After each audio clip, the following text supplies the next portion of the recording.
Hello, everybody. It's the Pearlo Wisdom Show.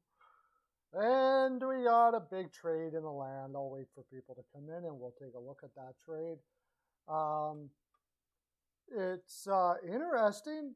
I'll tell you what, they better make, I mean, they got to obviously know something about this kid they picked up, Emil Heinemann, who I believe it sounds German.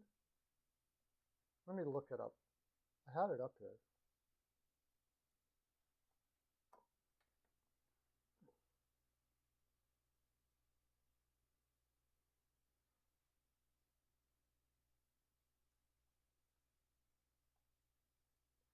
Has anybody come in yet?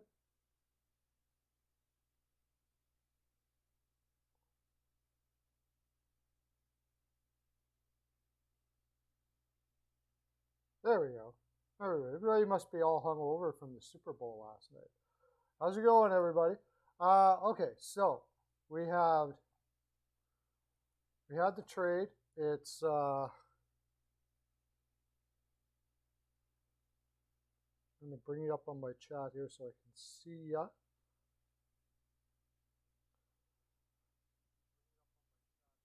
So this kid that they picked up in Montreal, Gordon seems to know his talent, all right. He was a second round pick in 2020.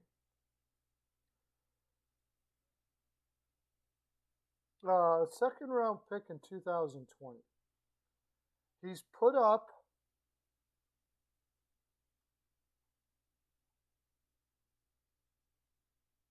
oh he's put up some not bad numbers in the Swedish Elite League for a 20-year-old, I suppose. But I think it's pretty. I think the I think you better have a good read on what his projection is to make this deal. Is what I'm trying to say. He has 16 points in 36 games with 11 goals for the Swedish Elite League. Here's the thing, though. The kid's got 20 penalty minutes in the SHL. That's a little more significant to me. Penalty minutes are not something that Swedish you get much in. Hey, Lauren, how you doing? Sorry about that. I answered with the wrong. So I don't know. They got to have a read on him because I mean, 16 points in 36 games in the Swedish Elite League at 20 is okay, good, I guess. 20 penalty minutes in that time, that's not something that happens very often. So this is a guy that has some. Where is he born? He was born in Sweden. It's weird that name doesn't sound Swedish, but he was born in Sweden. He's playing in Sweden. He was a second round pick, 43rd overall by Florida. So this is his third team he's been traded to now. I don't know. I just hope they really like this kid because besides that, I don't really see the value in Toffoli. I thought Toffoli would pick up more than this unless they have like this huge read on this Heinemann guy. And I said when they were going to make Montreal was going to look for guys that were more NHL ready. He's 20 years old. I don't know if he's going to come over to North America next year. And, maybe by the time he's 22, 23, this kid's ready to go. But obviously, they see something in this two-way winger.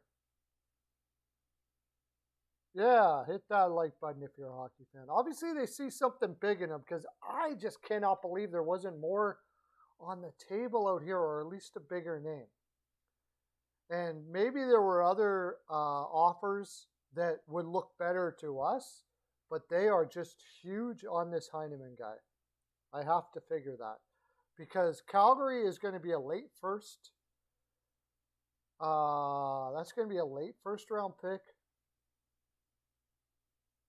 2022 first round pick, a 5th round pick, and forward Tyler Pitlick doesn't even matter. Like, good deal for Calgary. The thing about this with Calgary is it still doesn't make them a contender. I still don't think Calgary is a contender. Maybe they're not done, but how much cap space do they have after this deal?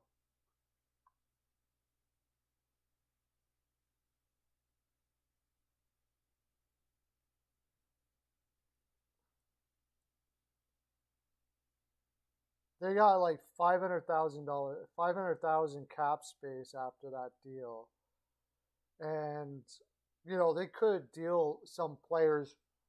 Let's look at their depth chart. Maybe they're looking to move Dubé, because I believe this is really no. Dubé will play left side. They got Dubé playing with Toffoli playing with Monahan and Dubé here. I would have to figure it would be maybe. It gives them 3 lines, but I still don't think they're good enough to be cup contenders with this deal. So, more to be done in Calgary, but I don't know exactly how they're going to go about doing that. It's not a bad lineup. It's definitely a playoff lineup now, especially. But do I think they're going to beat Colorado or even Vegas? Probably not. Unless Markstrom is like completely out of his head.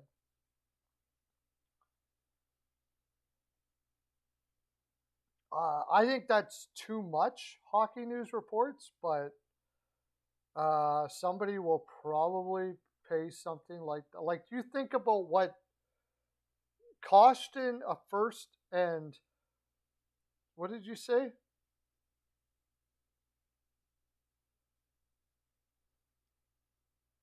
First and a 6th for Sherratt. That's how much Toffoli costs pretty much here. I mean, depending on what this Hyman kid comes up.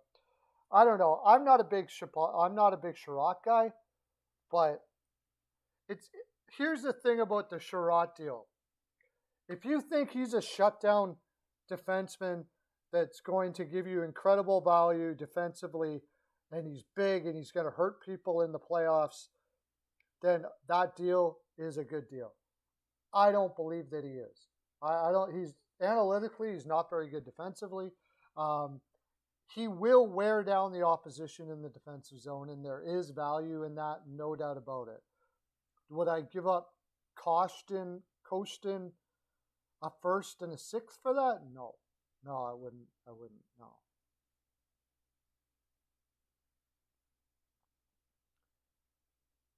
If I'm Montreal, I'm all over that deal.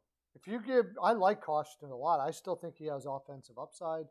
I really liked him. I had him in that draft year of his. I had him high. I had him in like the top 15.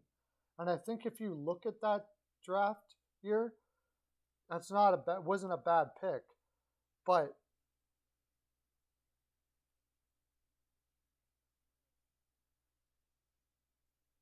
I don't know. Obviously, they weren't interested in Sherratt. They've got guys like him already. They've got Gudbranson. They've got Zadorov. And personally, I think like Gudbranson this year has gone out of his head. He's played fantastic. And Sutter's really helped him along too. He could probably help Sherratt, but they already got those guys there, so I don't think they would need that deal. I think you may get what you said for Sherratt. I know I wouldn't give that for Sherratt at all. I wouldn't do it. I wouldn't give you a first for Sherratt.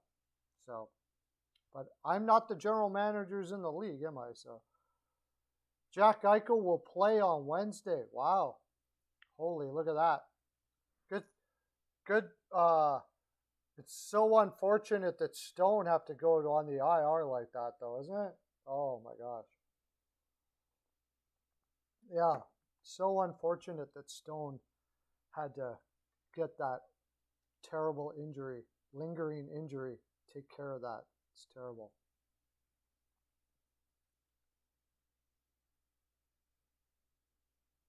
Martinez. I would take Martinez over Sherratt all day long. Absolutely.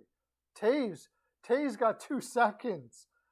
You talk about a guy I would have paid 2 firsts for Taves when they traded for Taves, and all the Islanders got was 2 seconds. Imagine Toronto with Taves right now. I mean, you got such a good point. Ellis, okay, injury issues, whatever the case may be. But Martinez and Taves, I'd take him over Sherratt in a heartbeat. No problems. Very good point, Eugene. I don't know how that kid's. I think it's a little light, but I don't know anything about that kid, that second round kid. I look him up. He's got decent numbers for a Swedish guy in the Swedish Elite League. He's pretty good for a 20-year-old. I mean, he's probably got plenty of upside. I'm banking that Gordon has reason to believe that he's going to be a second-line winger. And he does have, like, significant amount of penalty minutes for the Swedish Elite League. So he's a big kid. They obviously like him a lot. I'm just wondering who else was in on that wasn't willing to give up more than that. Or were they just so fascinated with that Calgary kid on the wing that nobody could compete with it? I imagine that must have been it. Because you got to figure there was other teams that were ponying up for Toffoli. I would be baffled if there wasn't.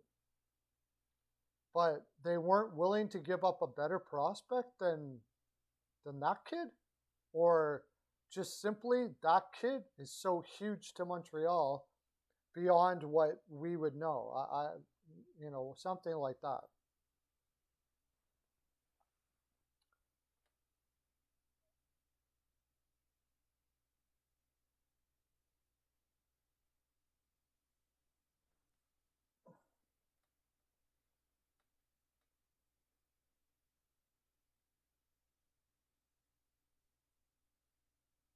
No, there's no way they give up Lundell and Knight for Chychrun. No way. That's Arizona fans That's Arizona fans coming up with stuff. I talk to Arizona fans in Facebook all the time, and there is no way in God's green earth that they are giving up Lundell and Knight for Chychrun. No way.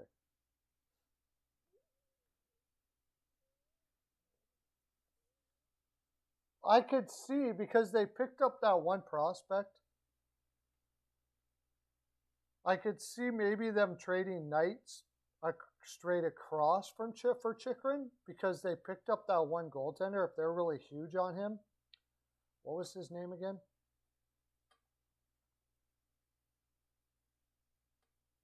Yeah, I can't see them giving up both Lundell and Knight for Chychrun.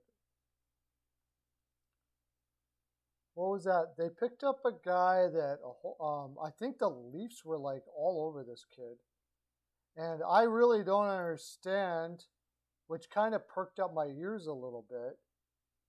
That I didn't really understand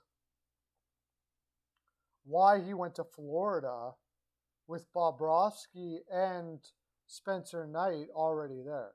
Matt Guzda, I guess he's been crushing in junior. He's from Knoxville, Tennessee. But, I mean, he's crushing in junior, a 258 and a .911. It's not really crushing it. Unless that's a really bad team that he's on, which I'm not sure. He got traded from Owen Sound to Barrie, and he's been playing well. I don't think he's a good enough prospect that you're going to trade Spencer Knight. I doubt it very much.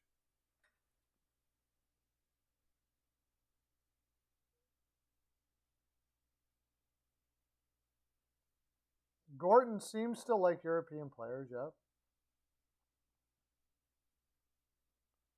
Gordon is a big draft guy, and European players are not drafted as much as North American players, so he gets his scouts to scout heavily in Europe, heavily in Europe. That's why he likes them because you're able to pluck guys off of teams that are not paying attention.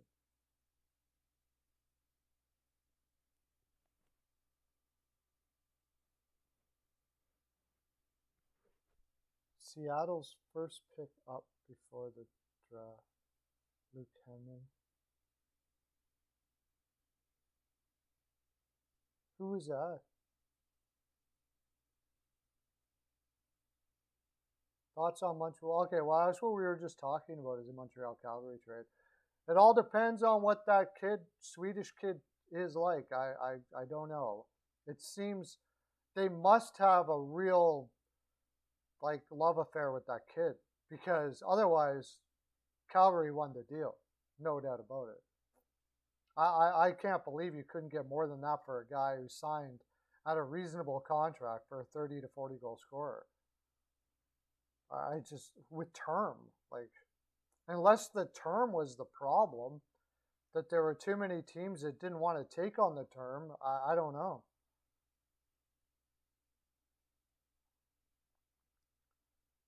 I doubt they would consider trading SLNDL. If they traded SLNDL, then they would have to trade like a lot of people. That would be a rebuild right there.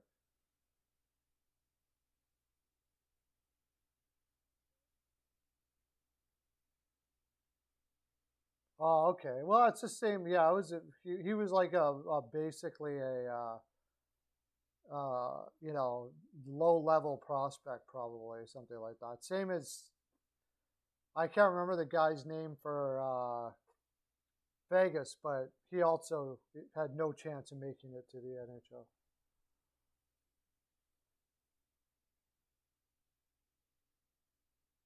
I don't think Europeans necessarily develop better. Uh, the KHL, the KHL has to start playing their younger players more. I would say. We are in disagreement on that one, Lauren. I still don't.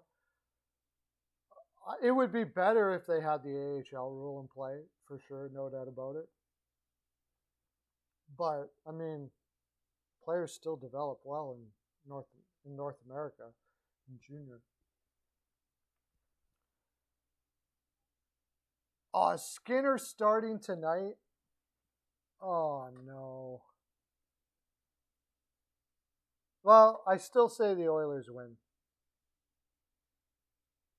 San Jose hasn't played in like forever. They got to win that game. There's no way that team's going to be rusty. There's no way they can lose that game. That is like a must-win game, not just because they need to win it. It's a must-win game because you have every advantage over the opposition to win that game. It was sort of like when Washington lost to Ottawa. That was disgraceful. How do you lose to a team, even a good team, that's on 5 games in 7 nights? That is outrageous for one thing. On a back-to-back with their backup, and you come out and look like you're already playing at the Super Bowl party, the game after. Like that was just an absolute disgrace for Washington. I'm off of them this year. Now I wouldn't doubt if the Capitals don't make the playoffs this year. I wouldn't doubt if Detroit catches them, to tell you the honest truth. They might as well because they're not winning nothing in the playoffs. No way. That kind of attitude and like they weren't even angry about losing. Like they should have been pissed that they're losing to an Ottawa Senators team who's in the bottom of the league still, even though they got a lot of heart, that have played 5 games in 7 nights. Like they should have been absolutely livid with themselves afterwards, and they looked like they didn't care at all. Like it was terrible. Terrible, terrible, terrible.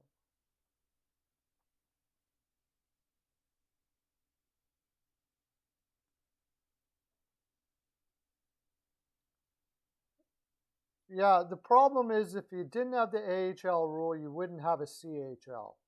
That's the problem. I don't know what they should at least have. You wouldn't have a CHL because they would all go to the AHL. The only way you can keep the CHL viable as a product is unfortunately the way they do it. Now, I think they could have a special how do you explain it? Like certain players that are allowed to go over that. I think they should be able to do that. I think they should have an exemplary player rule in juniors so players can go to the AHL and they don't lose their development potential. Yeah, they should have beat Vancouver for sure. Demko is amazing.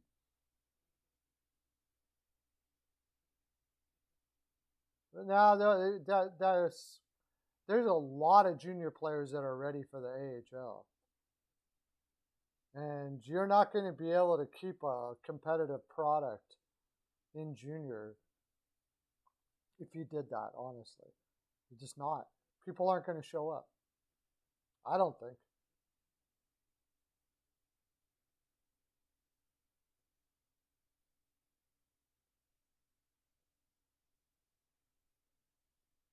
Yeah, they pull in at Tampa. That's what I was saying when was it you that came on and asked me? And I said somebody's going to go on LTIR, and I didn't even know Stone went on LTIR, and that's exactly what happened. Yeah, for sure. So the next thing is what else is next? So, and that's the other thing. They must have liked that kid a lot in Montreal because they didn't even wait till the deadline to see if anybody was going to beat him out of that deal. Like they could have waited. I just can't believe they couldn't have got more for that, for more than they did. The only thing I could think of was that either there's two things that could have happened with this. Either Toffoli said if you're going to trade me now, which is possible. Could be family reasons for that, all kinds of stuff. If you're going to trade me now. And that forced their hand. Or Calgary was saying, look, this is the offer. It's all we're going to give. You take it now. No, that wouldn't even work.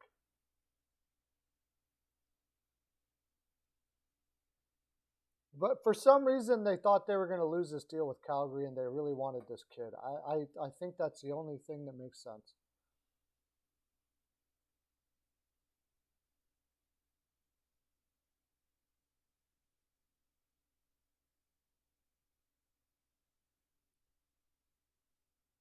Yeah, that's probably part of it too. I mean, that could be part of it, I suppose. You would lose so many players to Europe then. They would. Yeah, that's possible that they would. Because the kids at 18, 19 would take their spot, and then they would be like they're not getting paid, so they're going to go to Europe, and then Europe is going to be developing more of our players. So that's possible. Apparently, Colorado's making a pretty good pitch for Giroux. My mic? You can't hear it?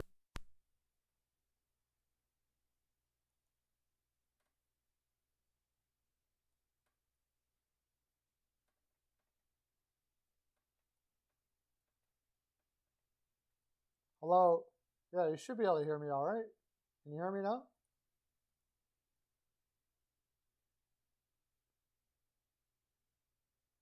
Oh, okay. Weird. Um, I'm hearing that Colorado's going after Giroux. Now, I don't know if they are just trying to outprice Minnesota to make sure that Giroux doesn't go there. Although, I don't know. I honestly don't think. Let's talk about that. Let's talk about that. I don't think Minnesota should go after Giroux. And I've had talks with Minnesota people, and they're like, well, we need a number one center. Yeah, but is Minnesota a contender if they get Giroux? No, I don't think so. I mean, it's the old anything can happen thing. Sure, anything can happen, of course. Look at Montreal, whatever, right? Goaltender gets hot. But really, when you're building a team, you're not building a team for, hey, let's get in there because anything can happen. You're building a team to increase your percentage to feel like you're a contender when you get into the playoffs. And I don't know what he's going to cost now, because the Toffoli deal has me wondering what he's going to cost to get Giroux.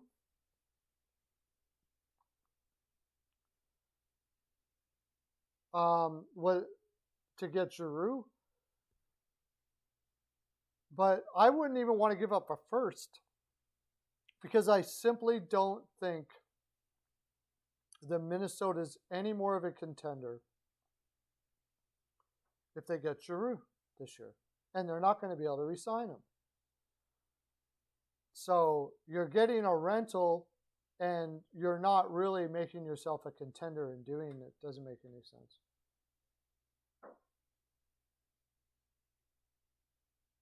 Philly wants rentals. What? Ranta and Barron? Oh, okay.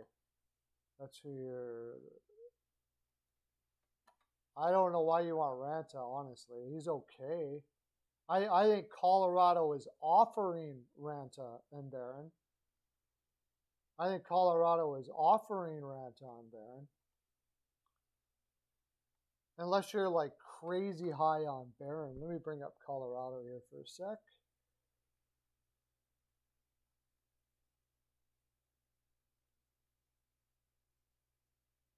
Colorado, there we go. I think Colorado is probably offering Ranta and Barron, but Ranta is not really putting up great numbers, I do believe, in the AHL, or is he? 12 points in 31 games in the AHL as a 21-year-old. He's big. He's probably a bottom sixer at best. And maybe he is a bottom sixer. Barron is a good prospect, though. Is he playing? Is Justin? Yeah, he's playing in the AHL. 15 points in 30 games. He's a big boy. 6'2".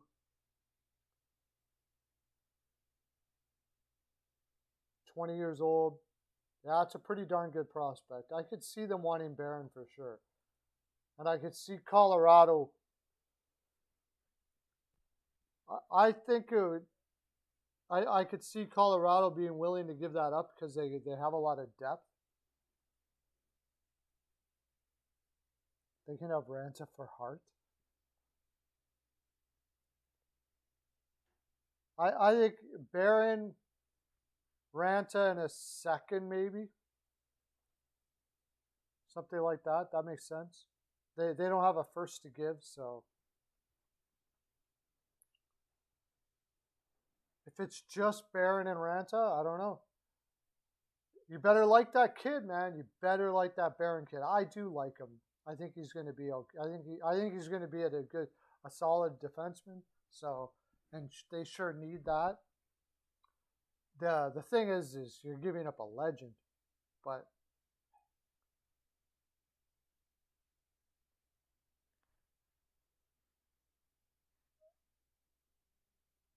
Rick Nash to Boston type of trade. I think Giroux going to Boston. I haven't heard anything about Giroux going to Boston, but I thought they would be in there a lot more than they are. They could be just sitting in the weeds. Then again, Giroux has to okay the trade too, remember. Or at least he's got doesn't he have an ironclad no movement clause?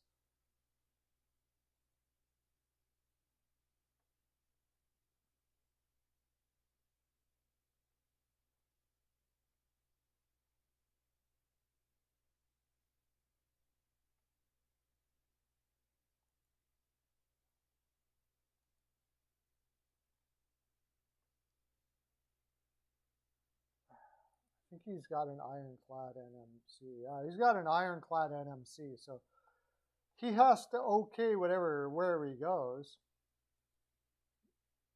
So in that way, you know, maybe you're right. Maybe you don't have to give up any more than Barron and Ranta. And I don't think Boston can really compete with that.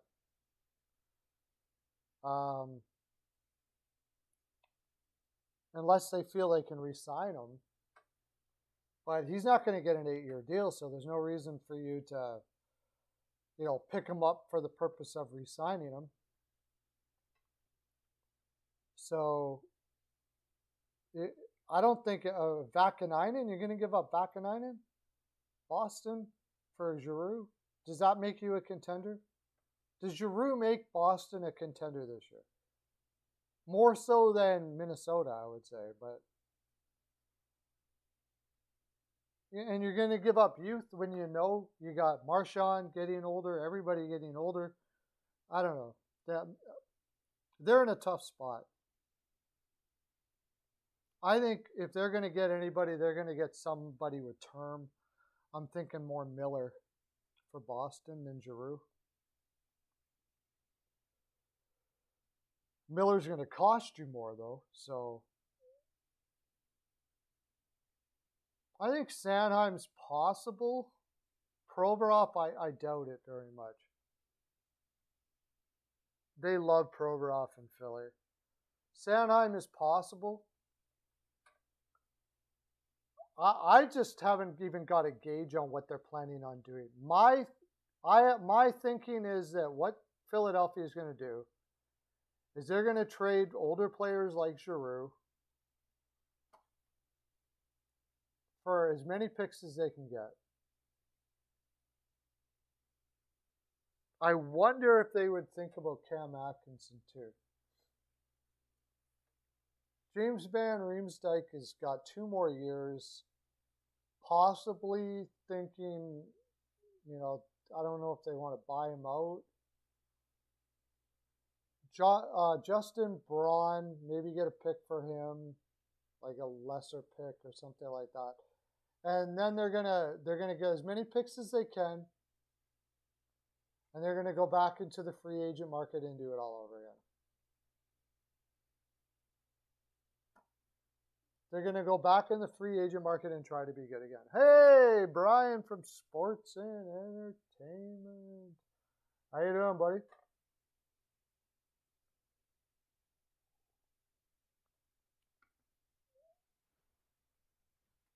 I think Giroux should be in the Hockey Hall of Fame. I don't know. I might be right on the border, though. No, he should be a He should be a Hall of Famer, especially if he wins a cup. Most underrated guy, for sure. There's guys that in the Hall of Fame that are not as good as Giroux, for sure. But, oh yeah, we're going to look at Sanheim. I don't think so. Sanheim and Provorov are both young defensemen. Like, they want... That's why they would be going after somebody like Barron and stuff. Because they don't want to do a tear-down rebuild. They want to find prospects that are ready to play right now. So a guy like Barron would have a lot of value. I guess it would depend on what the return is for Sanheim or Provorov. It would have to be a pretty huge return that's going to give them a lot of depth through their whole roster to possibly be good, like, quicker. That's what they want. Good, quick. This is going to be a retool for sure. Pretty much. There's not going to be a scorched down rebuild. No way. They'll never do that in Philly. Probably should, but I don't think they ever will. So that being said, I mean, both Sanheim and Provorov are in that age range that they kind of want to stick with. 25 years old, guys like that. And they've got nobody to replace them. So whoever they would trade them for, possibly York is a left defenseman. Yeah, maybe I'm gonna backpedal here a bit. and think that they could play York next year, if they believe they can play York next year, possibly Travis Sanheim could be traded. I don't know what his value would be right now. Possibly.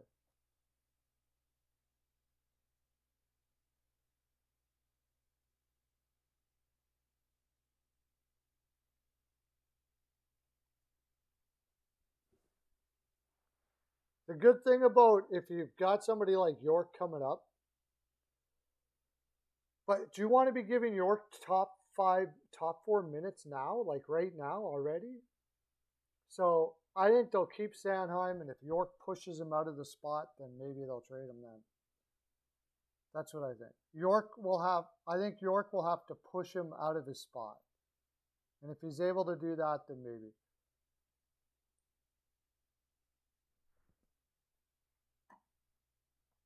How was your How was all your parties there for the Super Bowl? Did you all have LA like I did to win?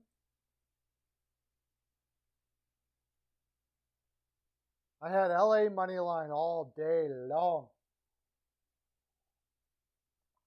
And it looked fixed again to me. See all those cheesy calls at the end of the game there?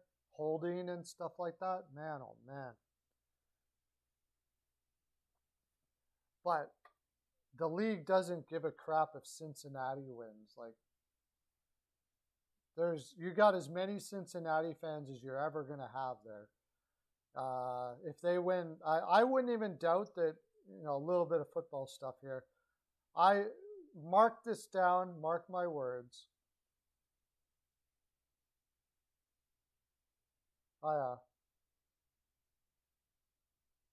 Mark my words, Burrow will be like I was working out. I was at the gym. I watched it while I was doing the elliptical. But I think Burrow will be traded from Cincinnati. The league doesn't want a guy like that there. What do they need a guy like that in Cincinnati for? I'll bet you. I am very skeptical about the NFL and how they do things and stuff like that. I wouldn't surprise me at all if things are fixed there in a lot of ways. I've heard I've seen things on YouTube and stuff about ex-players talking about it. I don't know. I could be totally wrong. I don't know. But anyways,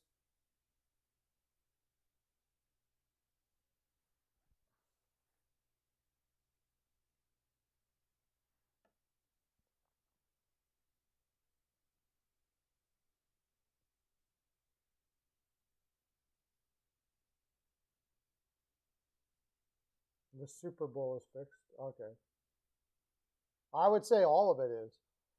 If, how do even if you tried to fix that game with LA, if KC was in there, I don't even know if they could even fix that to have KC not win that game.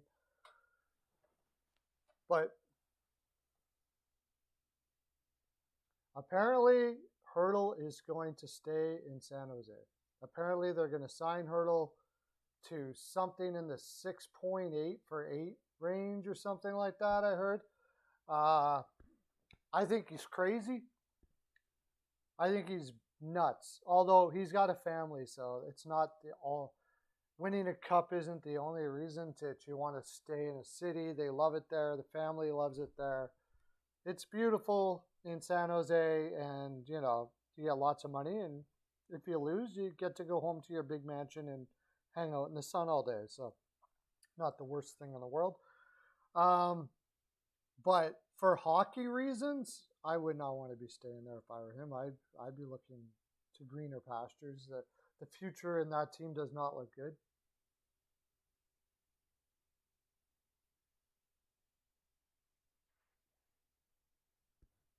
Yeah, I agree.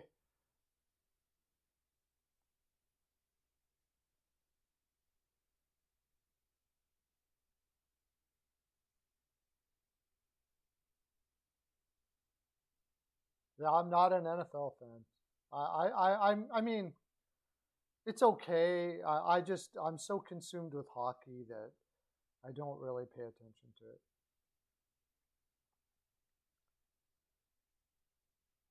But you had a good time, Brian? Good to hear, buddy. Yeah, so anyways, we were on Hurdle. I don't know why you'd want to stay there. Looking at the future of that team, and just doesn't look good. Just doesn't. I don't know how Wilson's going to get out of any of those contracts, if he's going to get out of any of those contracts. And if he doesn't get out of any of those contracts, they're in trouble. And now, talking about San Jose, we have Kane tonight going back to San Jose. I haven't heard anybody talk about this yet, by the way. Evander Kane is going back to San Jose tonight. Now, I got a little bit of a play on Edmonton to win this game because San Jose is going to be like, they haven't played in forever. But man, oh man, they don't want to lose to Evander Kane either, right? Like, this is a team that jettisoned Kane out. Basically, players there said they weren't going to play, and that it might even have been Hurdle that was one of them. They weren't going to play for San Jose if Kane was coming back. And now they got to play him. So who's got the greatest motivation here now? Duran's got to be not injured to be on the trade block. But apparently the Rangers were big on Hurdle, yeah. But San Jose should be motivated to beat Edmonton tonight. They haven't played in so long. It might not matter how motivated they are. I don't know if they're going to be able to do it. We've seen it over and over again that, what was it? Anaheim lost to Seattle. They hadn't played in a long time. Gibson didn't even look good. So, goaltend, this seems to have been a theme that teams coming off of these long layoffs have not done well. And here we got San Jose coming off a really long layoff, like super long layoff.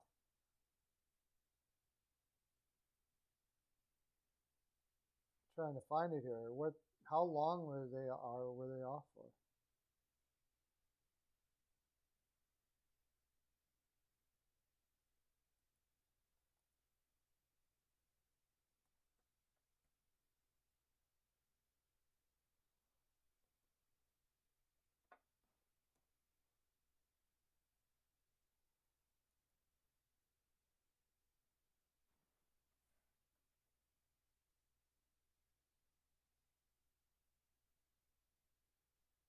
Don't forget to hit that like button, everybody that's watching. Brings more people into the land. So, San Jose. Where are you? Playing the Oilers today. I think it's been over a week, right? It's had to be over a week. It's been before the deadline.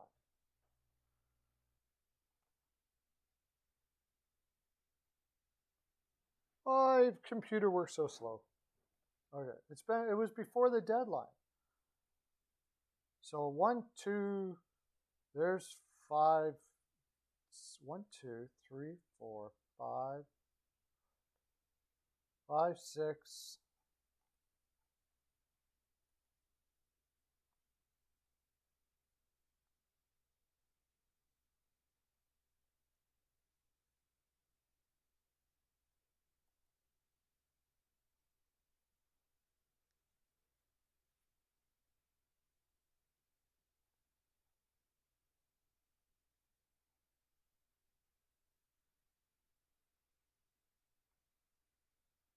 Seven, 8, 9, 10, 11, 12 days.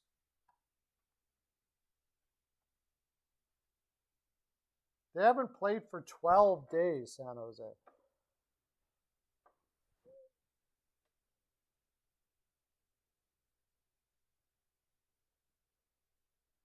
Yeah. I think there's more fixing before it even gets to the Super Bowl, honestly. Like, the year that KC won was a year that, there was the world was going heavily into, and for good reason too. I'm not down poo-pooing it, but heavily into uh, Black Lives Matter type stuff like that, and really trying to. And actually, I had just read that the NFL, the black populations, there was not very high in the black population. They were trying to increase the viewership of the black population. What better way of doing that than have a black quarterback win, right? The other thing that they're trying to do, of course, is get more ladies and and more of our and more gay men interested in the game. A guy like Garofalo, one of my best family friend, my wife and I's best friend, he's gay, doesn't watch sports at all. And I thought, for the heck of it, I showed him a picture of Garoppolo, and he was like, "Who's that?" And I'm like, "That's the quarterback. That's the quarterback for the see, I don't even know football, but." And we watched the game, and he actually watched it. He wouldn't care less, right? But let's face it, Garoppolo is a pretty good-looking dude. And I said, that's going to be the two that make it in. And sure as heck. And the next thing this year, for the same reasons, LA, man. LA has got to win. No way they're going to allow Cincinnati. Who gives a crap about that market in Cincinnati? Not to mention, you have a great black quarterback. KC has got one of the largest black populations in the United States. So Kansas City was fortunate enough to have all the right demographics to have them catch a win. That was what I was thinking. Now, I just heard this from people that it's stacked, fixed. And if it's fixed, it's almost assuredly fixed for viewership. So I just looked at it from a logical perspective. What is their lowest demographic of viewership, and who should win to increase that demographic? And it certainly isn't Cincinnati, that's for sure. LA would be the greatest demographic that they would want to increase increase right there for sure. Leafs addict again. We talked about the Toffoli trade, but I'll go back into it a little bit. I think it all depends on what that Swedish kid is like. Gorton seems to really love this kid, because I have a feeling, at least on paper, they could have got more than that. But it's not more than that if they really love that kid. That kid is putting up pretty average numbers in Sweden. A little bit above average when you consider he's a 20-year-old, but not spectacular numbers, that's for sure. However, they obviously have their projections of that kid, and he's putting up a lot of penalty minutes in Sweden, which is not normal for Sweden. So I would say that they see him as a two-way physical. If you notice for the Rangers, they look for really physical wingers that are European. He seems to like that.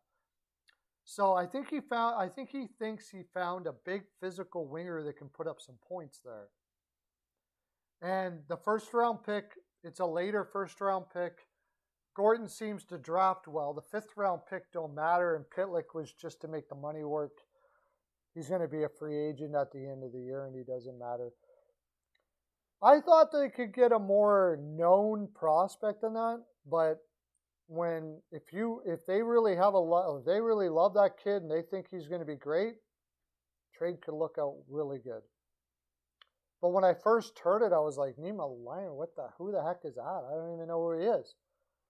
I knew he was, I don't even remember him getting drafted in the second round in 2020, and usually I even would remember something like that, but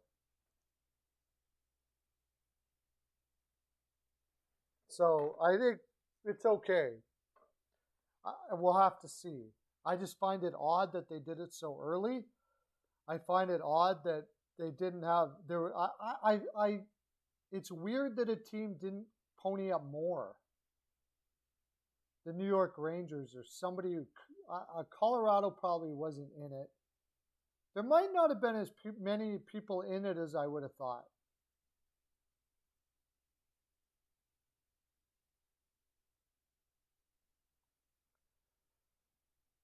How much value for long-term injury? It depends on what they're looking for. Usually those kind of trades happen in the summer. But if you got a big three-way trade happening, like a guy like Toffoli might have been some value in that. You might be able to. Colorado might have to do something like that for Giroux. They're kind of tapped out. Like we talked about, if Colorado was, I mean, they were rumored to do so. They might have to pick up an LTIR. In which case, I've said this before, that a team trading for cap space is probably not going to trade much more than a third for it during the regular season. Because if they're trading for cap space in the regular season, that means they're trading for a big piece to make a push. And they're probably going to need those assets to get that player. So I think if you Brandon Sikora, I can't remember Andrew Shaw. Oh, from where's Andrew Shaw playing? Montreal? Now Chicago? Andrew Shaw? Chicago doing a deal like that? Like I said, in the regular season, it's pretty tough to get value for that. As much value as you could in the off season. Because in the off season, teams could do it for free agency, right? In which case you're not giving up assets to acquire a player. You're actually just picking up a player for free. So they're more inclined to give up a second round pick to get rid of to get the cap space in the off season. In which case you might be able to get a second round pick for that. Yeah, I think, Arizona in Armstrong, he did that once or twice, got second round picks for that. But in the regular season,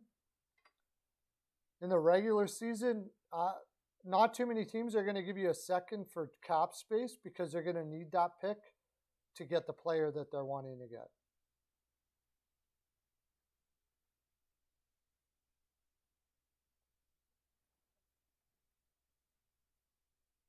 It might increase your pick for Fleury if you did something like that. And that team that I believe would be into that would be the Washington Capitals. The Washington Capitals are so desperate right now. I mean, Samsonov has played better as of late, but really, when you look at their goaltending, they're not a contender with that goaltending. If they have any chance of being a contender, Marc-Andre Fleury would be a guy that they'd be looking at. So if you're going to take that in a package deal, it'll probably increase the pick. Would Washington be give up a first for Fleury? I don't think they want to. Like maybe a second and a prospect in that deal, maybe. I'm sure Washington is going to be holding on to that first round pick for dear life because that team needs to get younger, like fast, super fast. But second and a prospect for Fleury is not bad when you consider you didn't give anything up for him. Maybe Edmonton, if you wanted to do something like that. But I don't.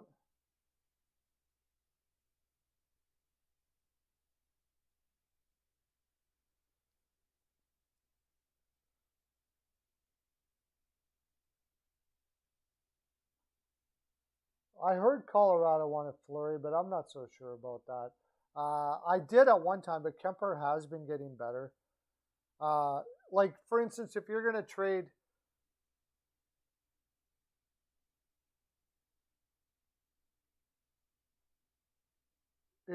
well, they don't need an LTIR to get Fleury, really, because they can trade Kemper. Giroux, maybe. But Philadelphia can retain. Philadelphia can retain on Giroux. You know, maybe something like that works out. Honestly, I would, but they're going to be trading. There's no use of them picking up Fleury and then not trading Kemper in the deal. It doesn't make much sense. It would, you know, and even for Chicago, they're going to need a goaltender too. Talk about going all in, man, because if they got Fleury, that would definitely be an all-in move. Ballsy move. I know there's been talk about Colorado getting Fleury and Giroux. How much it's legit? I mean, Giroux makes sense for them because they don't really have a playoff proven veteran in their lineup. The question is, do they not have faith in Kemper? Kemper has looked exceptional the last little while.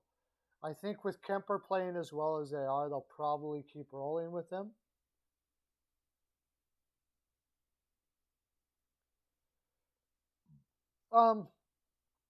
It could be a major mistake. I mean, if you want a guy who's won cups, he brought an average Vegas team to the Cup Finals. I mean, if you want a guy that can win a cup for you over a guy that can win a cup with you, then Fleury is your guy. Oh, they have no first or second this year. So yeah, you're not getting much in return for Colorado for your LTIR, bud. Because unless they give you next year's, I guess. Just keep on. Are they going to go all in that far? Maybe.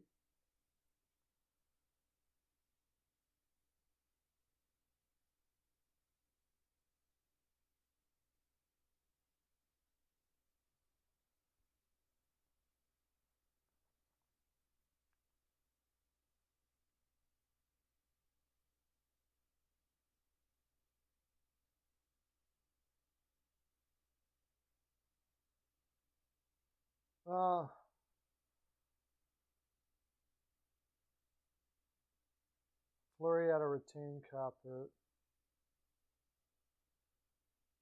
Well, that pick, I don't know what that pick would be. Jost is okay. Francouz.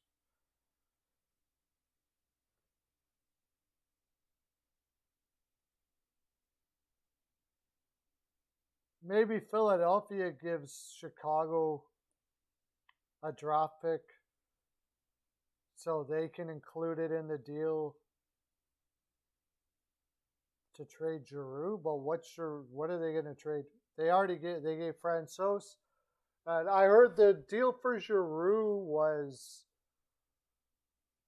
Barron and somebody. Man, they're trading a lot of their future away in these deals. If they do both, I don't know. I don't know. I mean, if they can keep Kemper and they get Fleury for 1 year to go for it, maybe it's worth it. I mean, it's worth it for that package. I would give you Jost Francouz and a pick for Fleury all day long, for sure. Easy. Francouz is good, but he's an older goaltender. He's probably not going to be your number one ever, but it gives Chicago a goaltender that they can use anyways. Jost is probably no more than a third liner ever in his career, and he's on the small side. And I don't know what the pick is, but to have a killer cup run with the guy with Fleury, and Fleury's willing to go there, I'd probably do that deal. And then you can keep Kemper, so like Fleury's basically a rental. You let Kemper and Fleury fight it out to see who goes in the playoffs, which Fleury will win.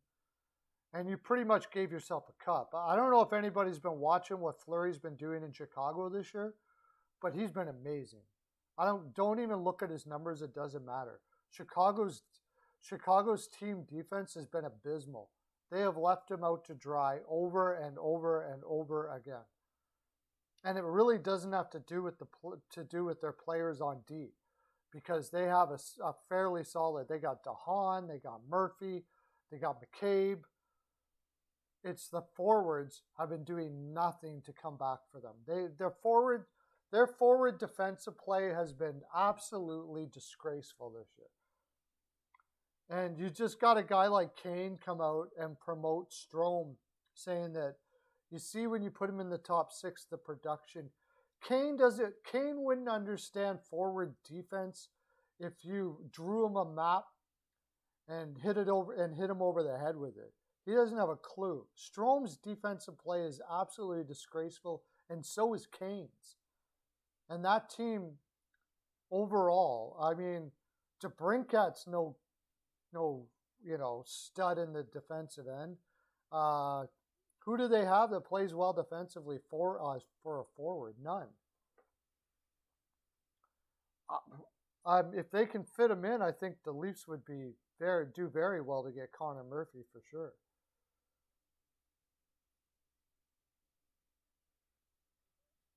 I want my team for Connor Murphy. I want the Oilers for Connor Murphy. What do you want for him? What do you want for Connor Murphy?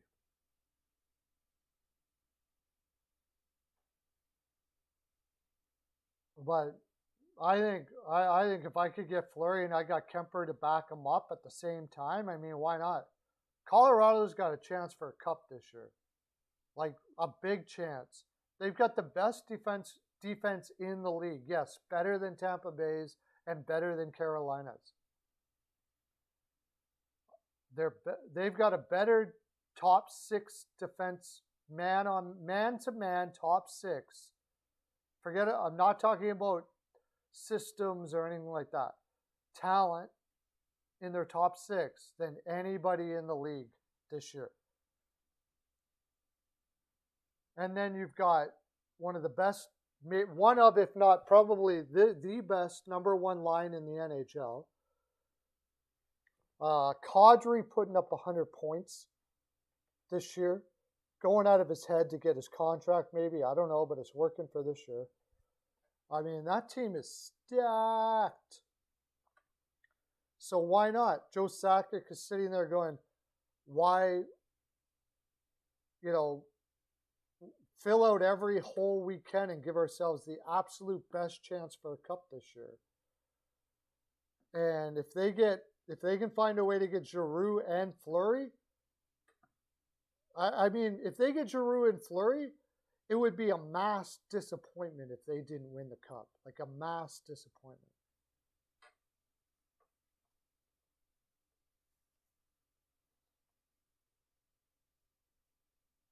Well, I don't know if Chicago will try to do that. I know that if I'm Toronto, I'm all over that. I would give up my first for Connor Murphy, no problems whatsoever. And if you want Richie and Hole, if you're willing to take Richie and Hole for that to happen, all day long, that deal is done. Done, done, done. I would definitely do that. How many years has he got left, though? That might be the problem. Is he on it? I think he's an unrestricted, right?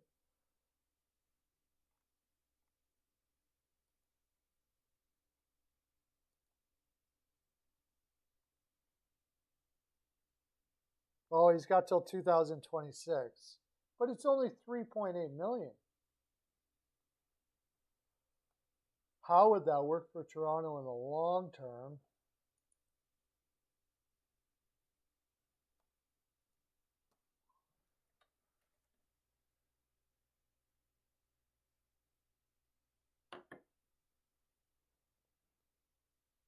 I just thought I saw 2026 for Murphy. Connor Murphy. 2026. 3.85. Just a few more years than that.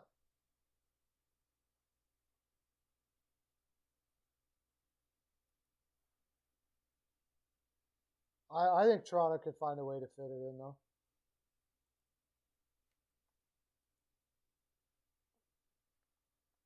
What do they got next year? You don't sign Mikheyev. Give Spezza the league minimum if you're still going to sign him. They got to sign Sandin, but they shouldn't be too expensive. And then they got to sign Jack Campbell. Yeah. I don't know if I'm signing Jack Campbell for the money he wants. But then you got to find a goaltender anyways. It might be tough to do, buddy. Oh, but we got Hole and we got rid of... We got Hole. How many years is Hole on? This year and next year. Richie is in the... Nick Ritchie is 2.5. Yep, that'll do it, dude. I do that deal all day long. All day long.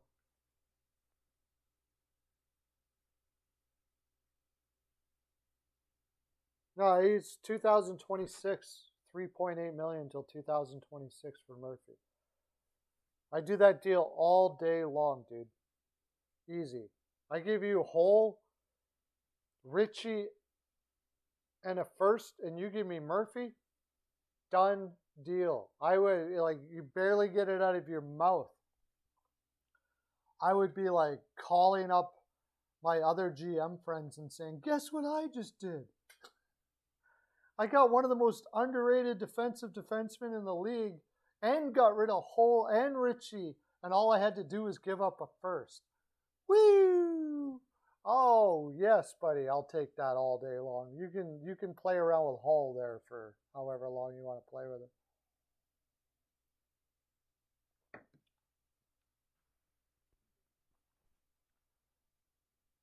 Well, yeah, I mean, the whole situation there. They gained a lot of credibility, or at least they did before, with as far as hockey moves, but they're not there anymore. Bowman, like the Duncan Keith trade will go down as one of the most incredible trades ever made. That Duncan Keith trade will be the talk of general managers for decades to come. People, they'll be sitting around playing golf together when they're old going, remember the time that Bowman traded a 39-year-old Duncan Keith that was terrible on the team the year before and the year before that? At $5.5 million in a flat cap world for a third and a prospect. Remember that was, yeah. Like what were you doing that day? Everybody's gonna know. Like that's how catastrophic that trade was. That Holland did. Like that was an absolute disgrace of a trade.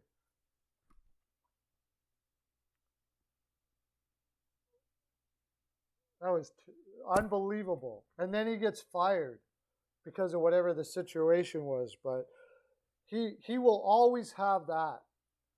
He'll always have the cups, and he'll always have that trade. He'll always be able to tell. He'll be able to tell his grandchildren when he's old, I traded a 40-year-old Duncan Keith at 5.5 mil. Yeah, he got worked on the Seth Jones trade, no doubt about that. Although, like I thought, Seth Jones is putting up the offense in Chicago. Seth Jones is great, is fine if you know what he is. He's never going to be stellar defensively.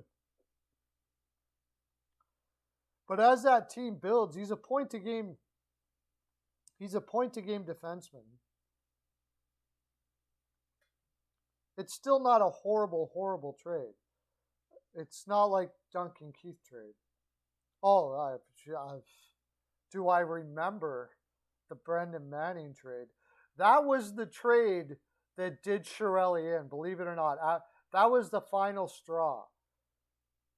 When they traded Brandon Manning, who was sitting there in the press box in Chicago with no hope at all of ever seeing the ice, just praying to God that maybe he gets hit by a truck or something. And then Chiarelli calls Chicago up and says, we need a physical defenseman. And Bowman's like, oh, wow, Brandon Manning's pretty physical. And Chiarelli's like, oh, yeah, really? Is he available? Yeah, he's, we might be able to let him go. I think he might even be, might like Edmonton. It's going to cost you, though. Well, yeah, of course, it's Brandon Manning. Chiarelli doesn't even know what a Brandon Manning is, I don't think. He doesn't, he had to look up what a Brandon Manning was. And it was like, what's a Brandon Manning? Oh, it's a player. Plays defense. Okay. Well, that's good. He's big and he's big. It looks like he played in Philadelphia at one time. Yeah, we should be able to give up a young college prospect and for that. Sure, why not? And wasn't it Kajula and a third or something like that? I thought it was a third too. I could be wrong, but anyways, when Brandon Manning got off that freaking plane and got on the ice, and Hitchcock watched that guy skate around like a freaking Frankenstein on the ice, just I try to get Guy. Hey, puck. What an absolute disaster of a freaking unbelievable. As soon as Hitchcock saw that, he was like, did you just see what this freaking general manager of yours decided to give me to try to play on the ice? That guy couldn't play hockey in the East Coast League, for the love of God. And he gave up a young, speedy Drake Kajula for that. Oh my gosh. And then not only that wasn't done. What's his name there? Well, I don't even know where he is now, from Florida. And then they gave, what the heck is his name? I think he's playing in Dallas's farm system now. He's just garbage. He was sitting in Florida doing nothing as well, and they gave up, I believe, a second for him or a third. Then finally, all at the same time, they trade Strome to the New York Rangers for Ryan Spooner. The most perimeter playing guy who doesn't have a clue even if there's a teammate on the ice. Wouldn't know. He just grabs the puck and tries to deke through people till he gets to the other side. And if he doesn't, he plays on the perimeter and just passes the puck around until it's over. Brutal. He's playing in Europe now, by the way. His daughter plays for Canada, I believe. His sister plays for Canada, the Spooner. He's playing in Europe and he's not doing that great in the KHL either. Griffin Reinhart, yeah, that was pretty brutal. A first-round pick and a second-round pick in the steepest draft of the last decade. It was, touted as one of the deepest drafts. They trade him, Griffin Reinhart. Apparently, Barzal was not their guy. Now, that can mean a lot of things, so there's a lot that goes into that. I can't see how Kyle Connor wasn't their guy, though. Why not Kyle Connor? If he was willing to go to Winnipeg, he should have been willing to go to Edmonton.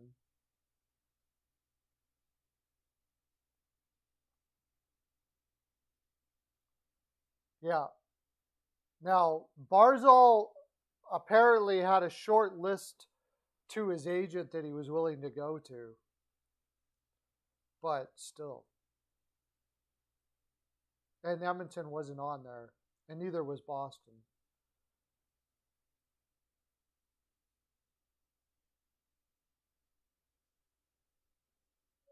I hope not. I mean, is there a team that may do that? Probably. I don't know. There always seems to be a team that does stuff like the Rangers took them. Detroit played them in their top 4 last year. Now, that being said, they were tanking, so it makes sense. But they may take them, but I mean, I don't know what they would give up for them. It would have to be, what's Nemeth making? Like 2 million or something? Please tell me it's only 2. It's not 3 or 4 or something.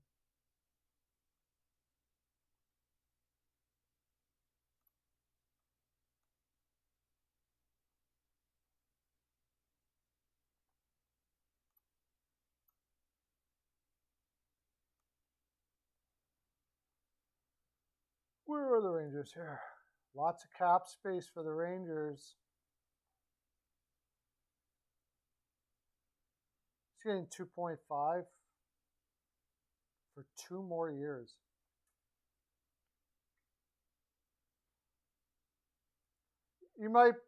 They might be able to trade him in a package deal to get a player to a team like Chicago, for instance, that we were just talking about, and give up their first and Nemeth to get a better defenseman or whatever that they're looking for. It's possible. You know, just basically to make the cap work, or you know, they would have to give up. It would actually make the devalue the trade to put Nemeth in that deal. They wouldn't get value.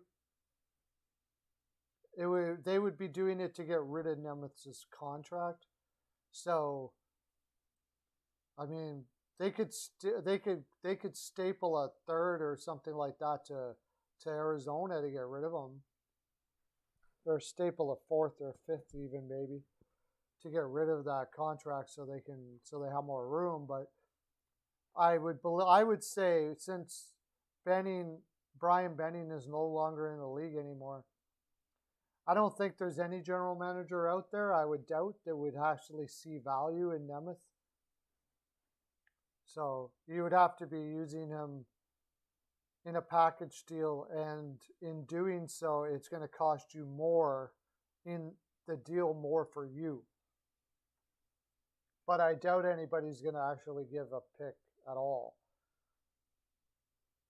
I don't think so. Because it's got 2 years. If he didn't have term, maybe a team might pick him up just simply because of injuries. He is an NHL player, or he has played in the NHL. But because he has term, probably not.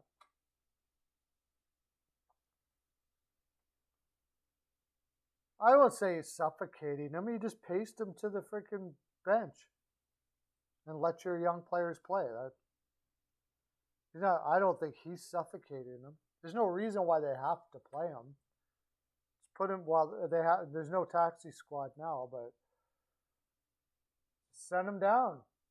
You put Nemeth on waivers. I doubt he gets picked up. I doubt it. Who would pick him up for the playoffs?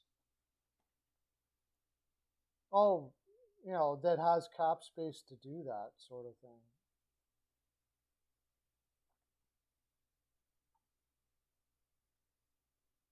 The Wild, maybe? Doubt it, because it's got term. No, not the Wild. I don't even think anybody would pick him up if they put him on waivers.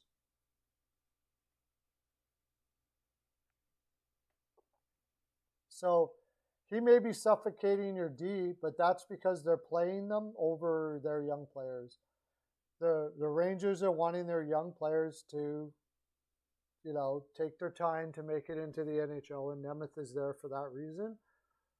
But if they thought they were going to be better long-term and short-term to play them now, Nemeth would not be in the way. They would just tell him to sit.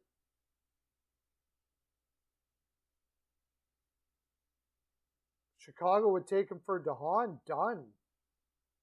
My gosh, I would do that all day long. I love DeHaan. No problems there. thoughts on Hammond? Put a spark under Malton Bowl to play better because, you know, it just showed that they were dissatisfied with their goaltending up to that point, and Malton Bowl played much better. Malton Bowl played much better as soon as they brought him up. Is he ever going to play? I think he was a backup for the Iowa Wild. So, I mean, yeah, he's got NHL experience, but he hasn't been NHL caliber for quite a while, so I don't know.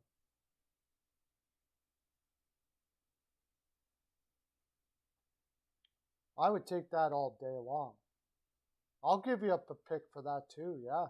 No problems. I don't know what kind of a pick it would be. Well, you got to have a pick attached to that, dude. They're not going to do it straight across. Are you kidding me? I mean, if they were going to do it straight across, I would be like, if they were going to do it straight across, my gosh, I would be calling Nemeth up and telling him, like, I don't care what you're doing, you get on a plane right now, you're going to Chicago before they say no to this. You're going now. For sure. Nemeth. I'd be calling Nemeth up and going, you're going to Chicago, like, right now. Well, I was just going to take No, you're not taking anybody anywhere. You're going to Chicago right now. It was a joke. Okay. Yeah, I just thought that. I'm just saying my joke to it. I would be like, for sure. So you'd staple a second round pick, Mark Brown, to it?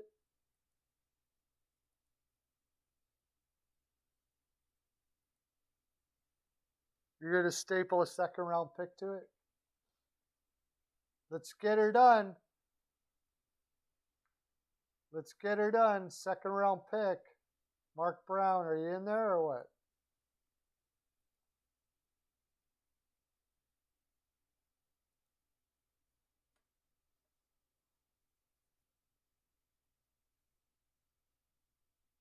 Second round pick. And Nemeth makes sense for Chicago, actually, because they don't want to win anyways, and they're not going to win with Nemeth in the lineup. That's what I was going to look up for. What is DeHaan a free agent?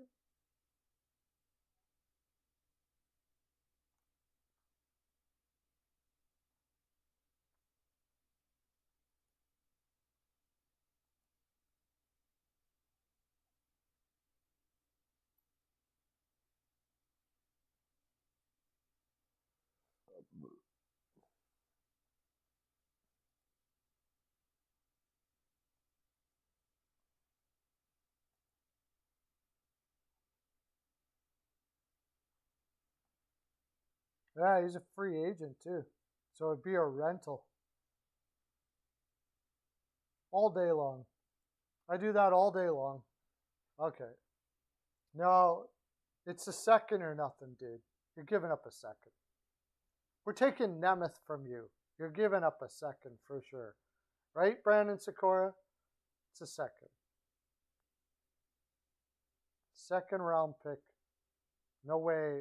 Not going to third. Second round pick. I'm pretty sure you'll get a second, at least for DeHaan out there. You might even get a first. If there's an analytics general manager out there that is, yeah, second for sure. Somebody might even get a first if they don't have to take Nemeth, somebody in return, if they could take the full cap hit, don't have to take a guy back in return. You know, like, especially if you get into some competition here. Like, I mean, if I'm Edmonton, I give up a first. Hopefully I can re-sign him. Like, that might save you. Maybe I wouldn't, because I still don't think Edmonton would be good enough to beat Colorado this year, so I might be out. The Rangers maybe should think that way too, but I don't know if they would. The Florida Panthers. They don't have a first to give up, except for next year. And they would want a righty over a left, pretty much.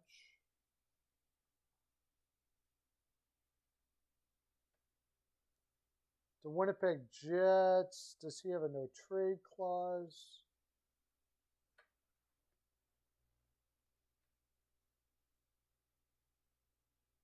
Edmonton isn't good enough to beat the Blackhawks. Well, they didn't last game, that's for sure. They're good. They should beat the Blackhawks, but yeah.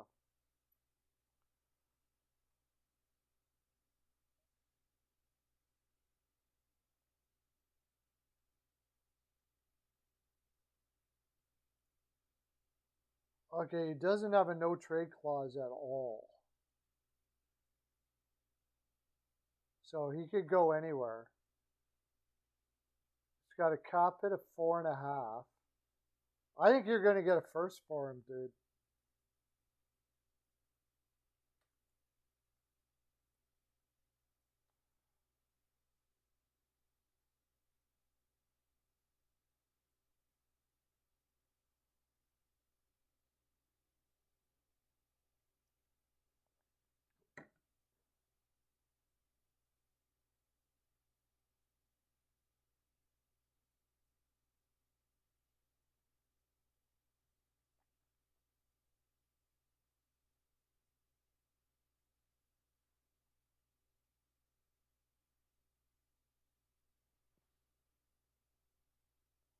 Tipper got fired, yeah, after losing to the Blackhawks. I think somebody might pony up a first. They have a no-trade clause. I don't know who would do it.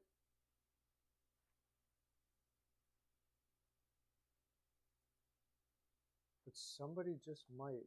If you got a good fight going between the two.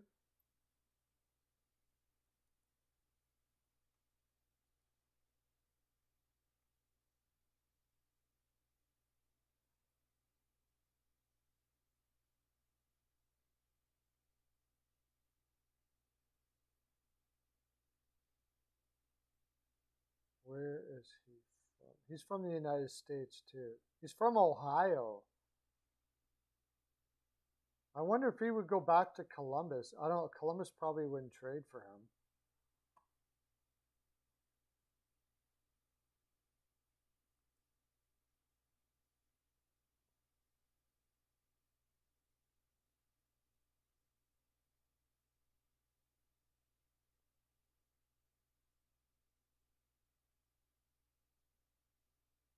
Maybe not. Maybe somebody won't give up a first. Dallas, Vancouver, Tampa Bay, maybe. I don't know how they'd fit him in because they gave up first for Savard last year.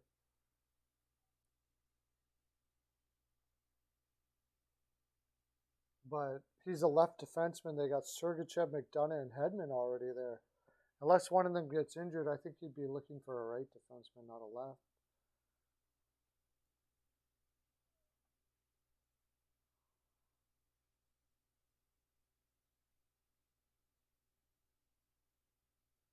That might be the best deal you get.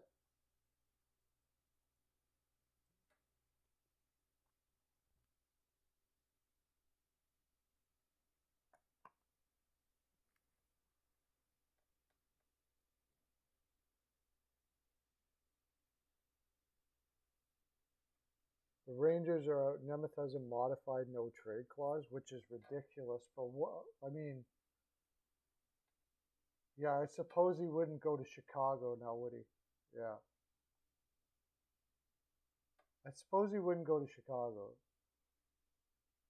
It depends. I think, don't you have to put that list up before the season starts or something like that? Maybe Chicago isn't on it, but I don't know how that works.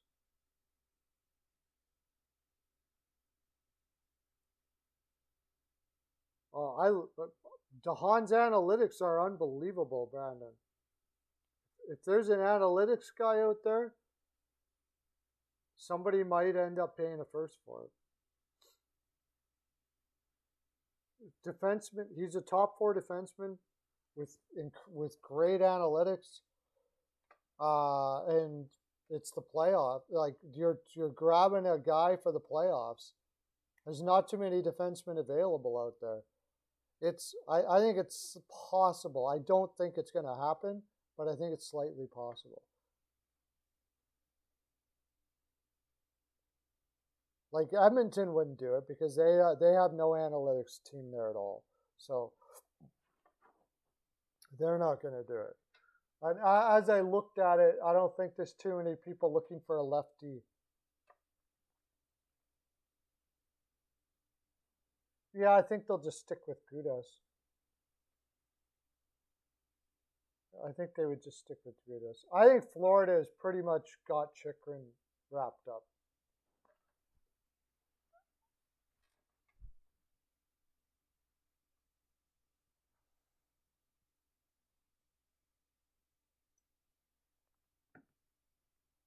I think Florida's pretty much got Chychrun wrapped up.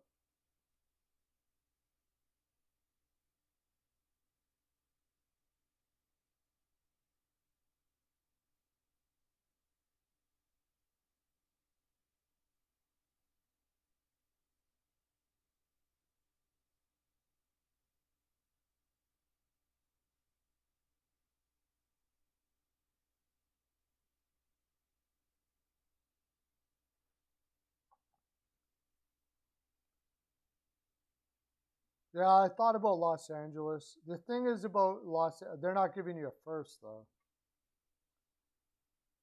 LA wouldn't be giving up a first in that deal. And I'm pretty sure they're only going to trade for players with term. If they can talk to DeHaan and work out a deal, maybe. Because they do need bigger defensemen there in LA. If they can work out an extension,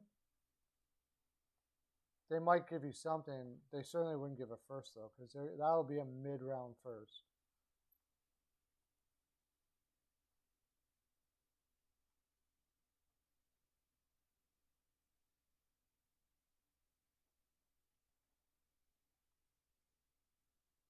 If you guys want to talk about any team, just let me know. Jump in anytime you want. I'm going to talk about whatever team somebody's talking about. So.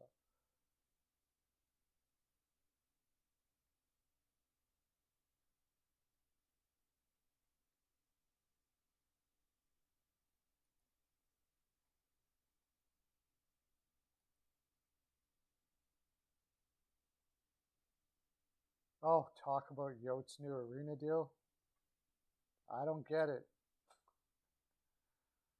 That has got to be like the greatest saint of an owner ever to do what he's doing. I don't get it.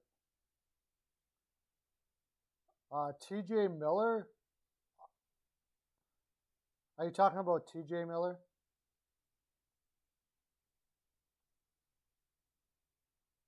Left defenseman Bjornfurt, Michael Anderson, and Oli Mata on lefty.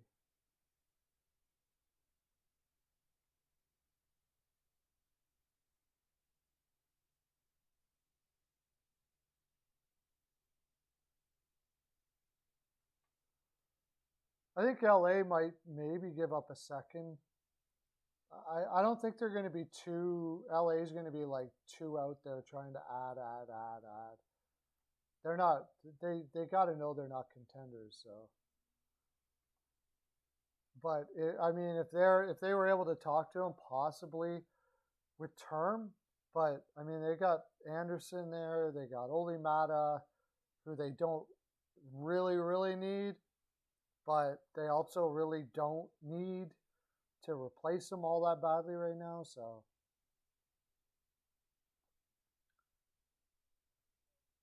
I suppose. I'm not a big Sherratt guy, so. JT Miller, I don't know. I think they're kind of see the Rutherford is doing his best work at getting value for his players there because he is putting a lot of stuff out there that has you wondering what he's going to do. There is a lot of talk that they're going to sign JT Miller. There's a lot of, I mean, when he first came in, he said there was going to be some veterans on the way out. Then he started spreading some stuff that they're going to sign JT Miller. There's been talk about Peterson being maybe out there.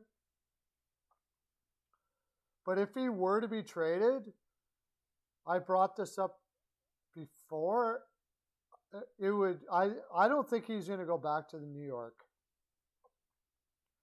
I think it would be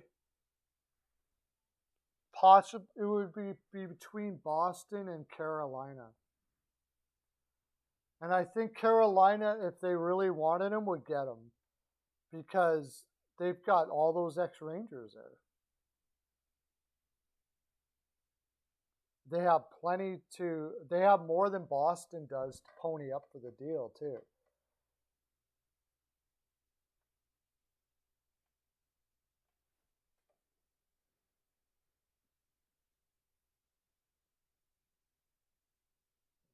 They have more prospects, they have more picks.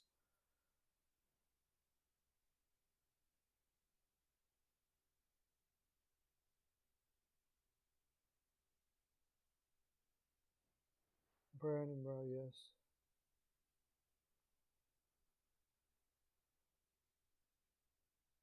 Oh, I think Anaheim will try to make the playoffs. I don't think they're going to try to add too much to make the playoffs. So.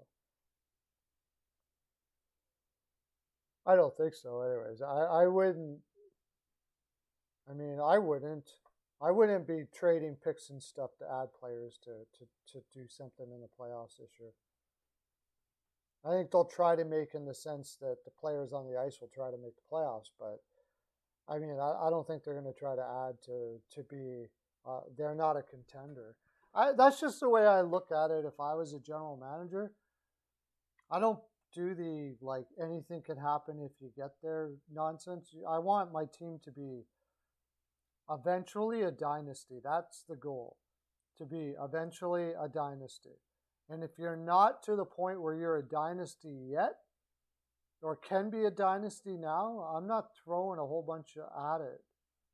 You know, it's all timing, and I don't think it's the time for the Ducks yet to be adding too much of anything, unless it's going to be like middle picks just for depth guys to give yourself a little more of a chance to do something crazy and beat a bunch of teams that you shouldn't be beating. You got Gibson there, you never know. Guy can stop everything, but that team is way too green. And I don't think trading for veterans at this point is going to help it any. You got Getzlaf. I mean, it's not gonna make them enough better that they really are even close to a contender. So, is Adam Henrique on LTIR now? Did he go back on LTIR now?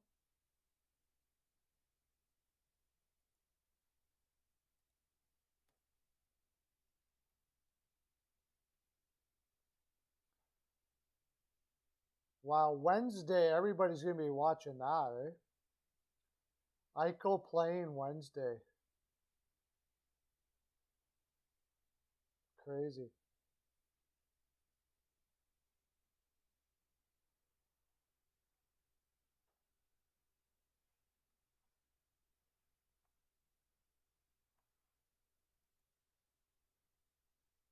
I didn't see that Adam Henrique went on LTIR. I thought he was back.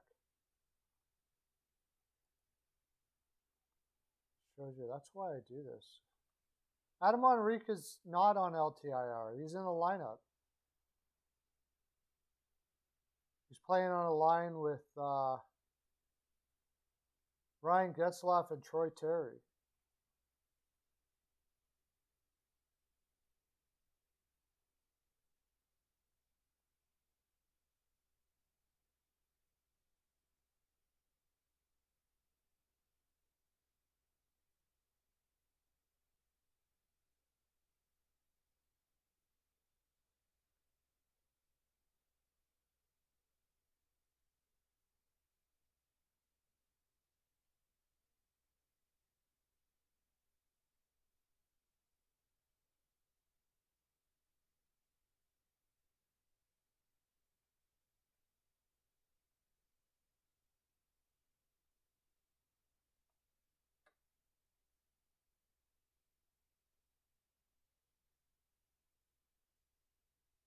Everybody but Buffalo?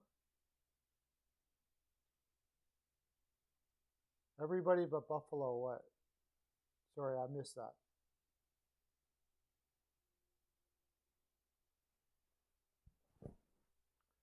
Everybody but Buffalo what?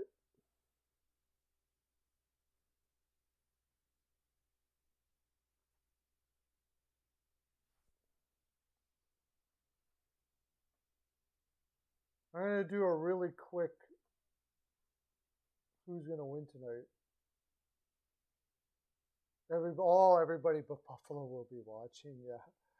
I'm sure they will be watching too, but they did pretty well there. Alex Tuck, man, I love that guy. That was a hard guy to give up in that deal. He could be the captain of that team down the road. That was a good move, man.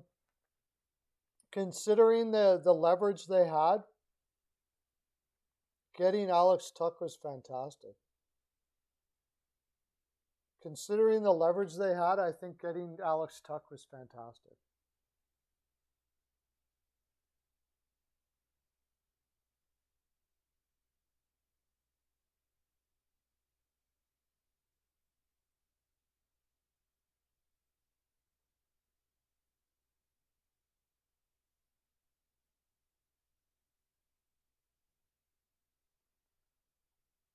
Good move for them. I don't know. I'm not as big on, but he's young yet, I guess.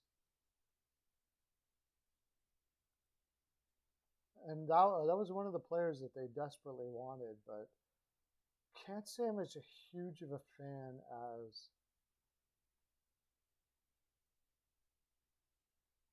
Krebs, Peyton Krebs. I don't know. I've just never been all that high on Peyton Krebs. We'll see how he turns out. He could just like turn on the afterburners and freaking give her, but he's only 21 years old, so he's still got a lot of room to grow. But I don't know. I just never. Every time I watched him, I was like, all right, okay. He's a player, but is he really that great of a player? Not really. I don't know. I think it would take quite a bit. 6'6", 215, 60-point player. You would have to make it like really, really, really worth their while to do that. I don't think they will have any ideas of trading Tage Thompson. What has he got? He got after next year. He's going to need a contract. I suppose if he tried to price himself out, but they worked hard with Tage, and he was part of that O'Reilly trade. And he's just improving, and like 6'6", 215 dudes don't come around too often. Yeah, we were talking about it lots, buddy. We've been talking about that Toffoli deal quite a bit. Oilers, man. Thanks for coming in, by the way. Woo. But I don't know. It would take a ton. It would take prospects and a first-round pick and all that. Just because I think it would anyways, because they so desperately need to keep some young guys there. He's such a big, solid guy. I think it would be tough to get him. Very, very tough to get him. You'd have to blow him out of the water. It would almost have to be a trade that it would really look like the other team was not winning the trade. He's the kind of guy that, like, if you got a first-round pick, if you have a top 10 first-round pick, Tage Thompson, you'd be happy to get somebody that turns out to be Tage Thompson. So, if think about that. If that thinking of it that way, Buffalo is going to want a top 10 pick at least for Tage Thompson.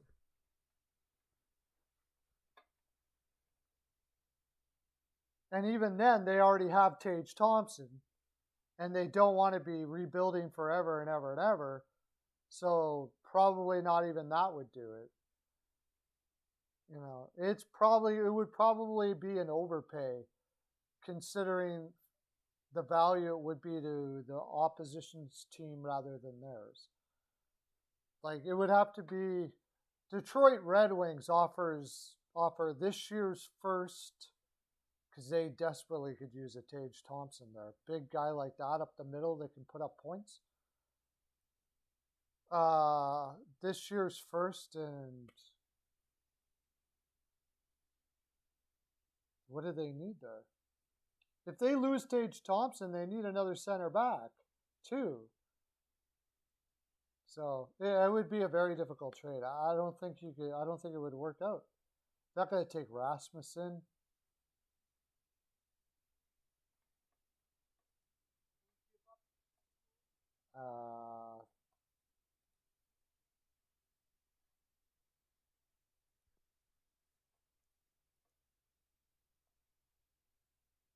Like the Oilers give up Nugent Hopkins or something like that. I don't know. It would have to be it would be a big trade though.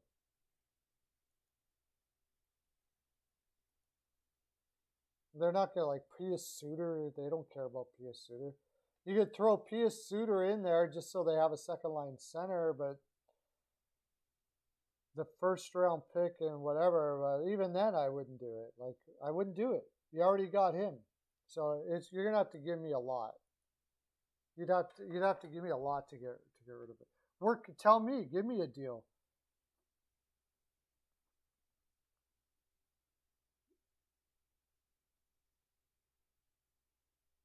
I just did a Ben Sherratt trade video. Give me a deal for Tage Thompson that you would do.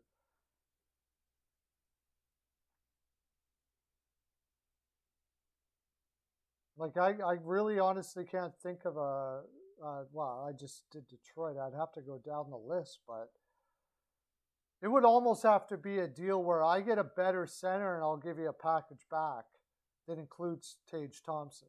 I think that's how that deal would have to look like. They have defensemen coming in Buffalo. They got Power, Darlene. Like their defense is starting to shape up pretty good. They have Cousins. A second round pick for Tage Thompson? Well, no. What do you? Oh, for Ben Sherratt, you mean? Somebody will probably, like I said, somebody will probably pony up a first. I guess I don't know.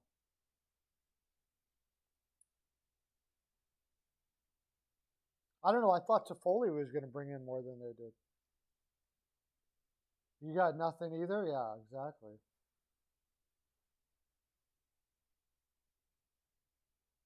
Yeah, it's tough. Like I think it would be part of a blockbuster deal because some big name center wants out and they get an opportunity to get him. I think that would have to be the deal.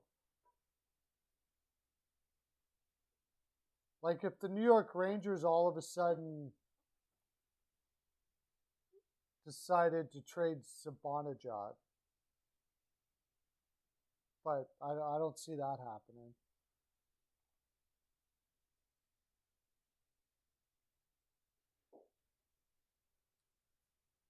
He's young, he's big, he's everything you want. So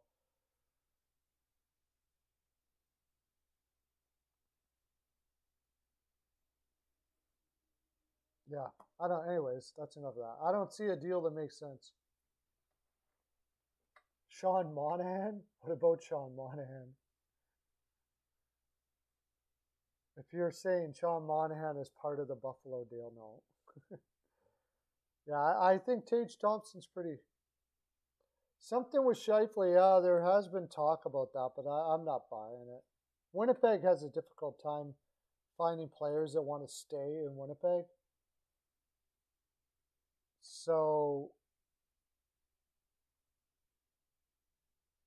And even if Scheifele was available, I doubt Buffalo would want to do a deal like that for an old. For Scheifele's up there in age. He's what? Is he 30 now? But I have heard about that because he's been having a bad year. I think that's mostly just talk out of the media because he looked like really disinterested and stuff there for a while. People have lives. Maybe he's having home problems. I don't know. But I mean, he's never said anything bad about Winnipeg. He signed a really long deal there, and kind of a sweetheart deal at that. $6 million for till 2024. Oh, he's 28. I mean, maybe.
Yeah, I know for Tage. Yeah. Okay, let's say Scheifele was available. He is 28 years old. He's big. But what's Tage? 21?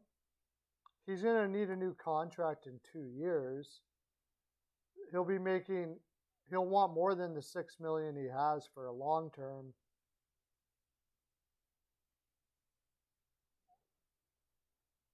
And personally, I don't think that they would ever trade him.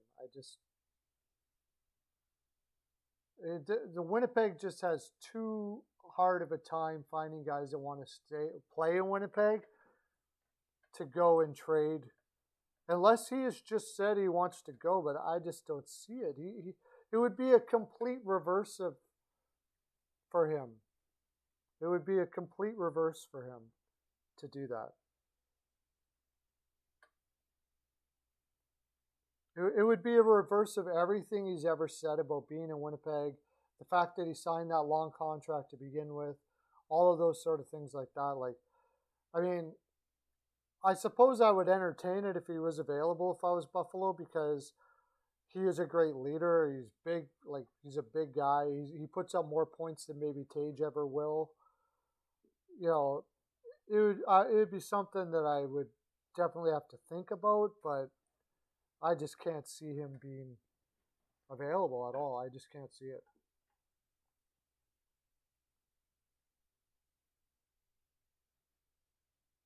I guess we'll find out more because I heard rumblings about it and then it went away and I never heard anything else about it. So, but anyways, guys, that's my full 42 today. I think I should be on tomorrow. And thanks for you all coming in.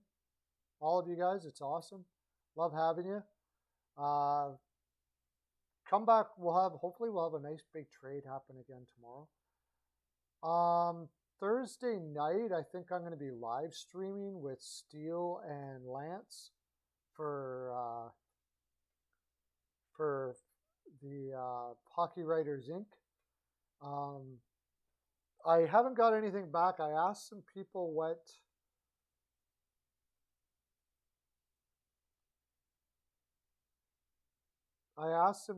for streaming for tonight or tomorrow night or whatever.